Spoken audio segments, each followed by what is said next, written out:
mais um filme da franquia Pânico e... Ai, ai, ai, ai, ai.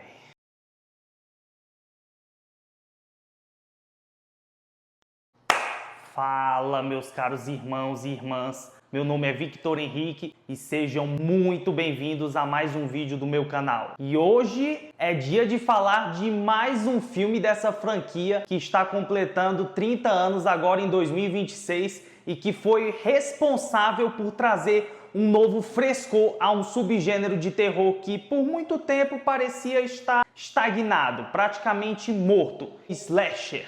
Que, para quem não sabe, é aquele filme de terror em que um cara, geralmente usando uma máscara, sai por aí matando várias pessoas ao longo da história. O gênero teve seu auge lá no final dos anos 70 com clássicos como Halloween, Massacre da Serra Elétrica, Sexta-feira 13, A Hora do Pesadelo, que inclusive é do mesmo criador dessa franquia, que gerou várias continuações, entre outros filmes que com o tempo foram ficando um pouco esquecidos. Chegou uma hora que era tantos filmes que eram lançados, chegou um momento em que parecia que já não havia mais nada de novo a explorar dentro desse subgênero. Tudo o que podia ser feito, aparentemente já havia sido feito, não tinha mais nada a ser explorado. Foi aí então que, em 1996, o diretor Wes Craven, que já tinha trabalhado com o subgênero em A Hora do Pesadelo, o primeiro, o original de 1984,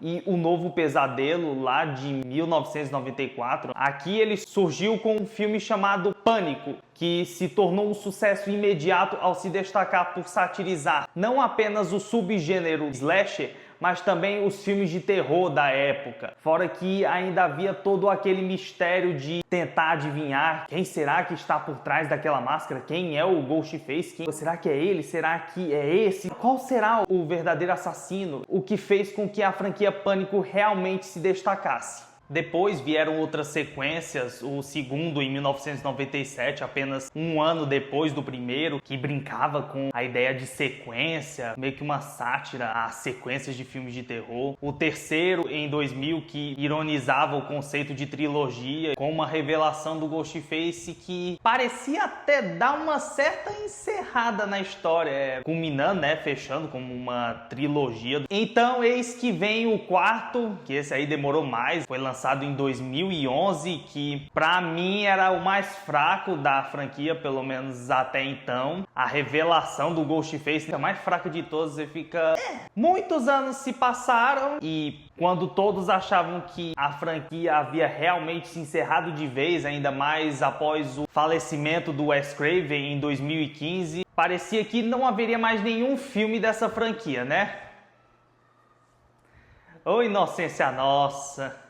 11 anos depois, em 2022, o quinto filme chega aos cinemas apenas como Pânico no título, sem o número 5. A proposta era trazer uma história nova, com personagens inéditos, mas que de certa forma se conectam com os antigos. Eu não vou dar spoiler aqui para quem ainda não assistiu, porque pode ter muita gente que ainda não assistiu, mas enfim, para quem já viu sabe do que eu tô falando. E foi uma proposta interessante e promissora, trazendo um novo frescor a esse universo. No ano seguinte, pulando para 2023, chega aos cinemas Pânico 6. Isso, desta vez com o número 6 no título. O único filme da franquia que não contava com o retorno da personagem raiz da franquia Pânico. O filme conseguiu até se mostrar uma sequência digna ou até um pouco melhor do que o seu antecessor, dependendo, claro, do gosto de cada um. Eu, particularmente, entre o 5 e o 6, eu prefiro o 6. E quando o sétimo foi confirmado e começaram as gravações, surgiram problemas nos bastidores envolvendo uma das atrizes por divergências ideológicas. Para quem não tá sabendo, só dá uma pesquisada no Google, vocês vão saber o motivo. E com isso a atriz acabou sendo demitida. A outra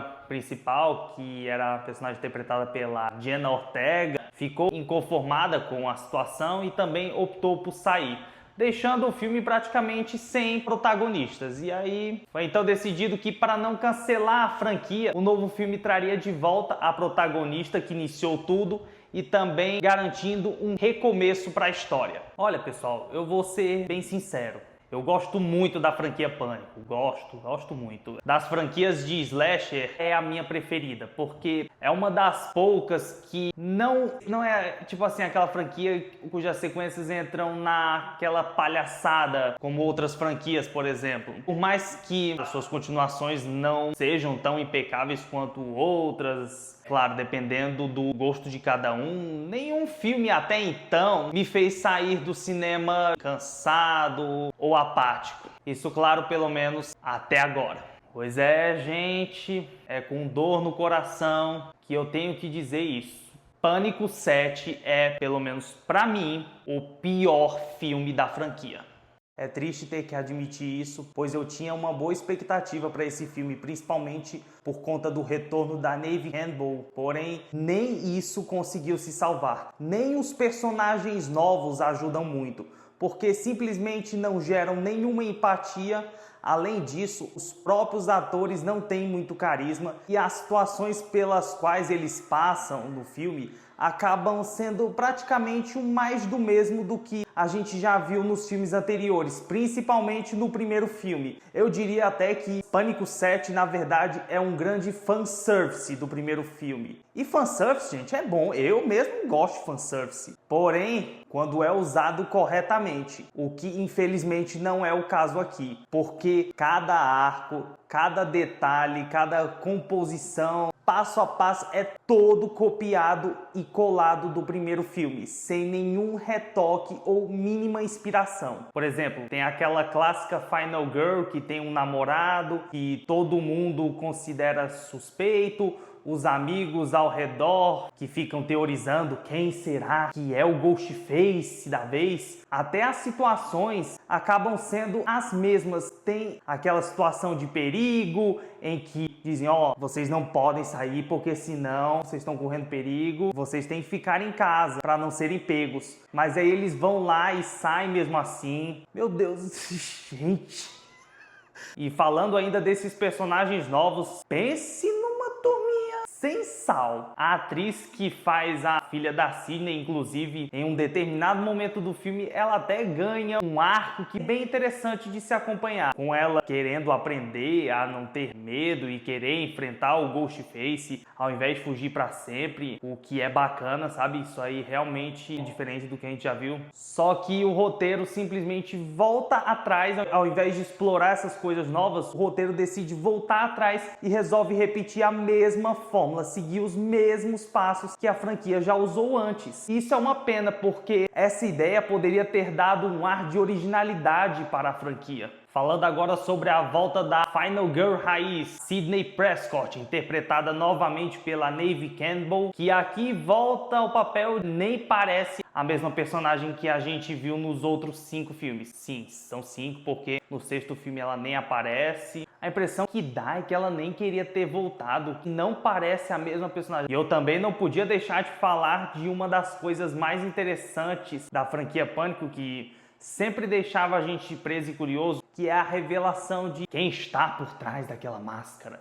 Quem será o Ghostface da vez? Já vinha rolando há alguns anos que nesse 7º filme teríamos o retorno do personagem Stuart. Para quem não sabe ou quem não lembra, foi um dos primeiros Ghostface ao lado do Billy lá no primeiro Pânico. E aqui no filme eles optam por abordar uma temática mais moderna, envolvendo inteligência artificial, justamente para fazer a galera teorizar. Será que o Stuart realmente voltou? Ou será que tudo não passa de uma IA, alguém se passando por ele? A ideia claramente é fazer com que nós, espectadores, fiquemos criando teorias e tentando matar a charada. O problema é que tudo acaba ficando tão previsível que quando chega a hora da revelação final, a hora do finalmente, você praticamente não se impressiona, porque você já adivinhou tudo o que está acontecendo. E a revelação em si é tão sem impacto. Nos filmes anteriores sempre existia aquela surpresa no final, quando descobríamos quem era o Ghostface e a gente ficava, uau, caramba, era ele!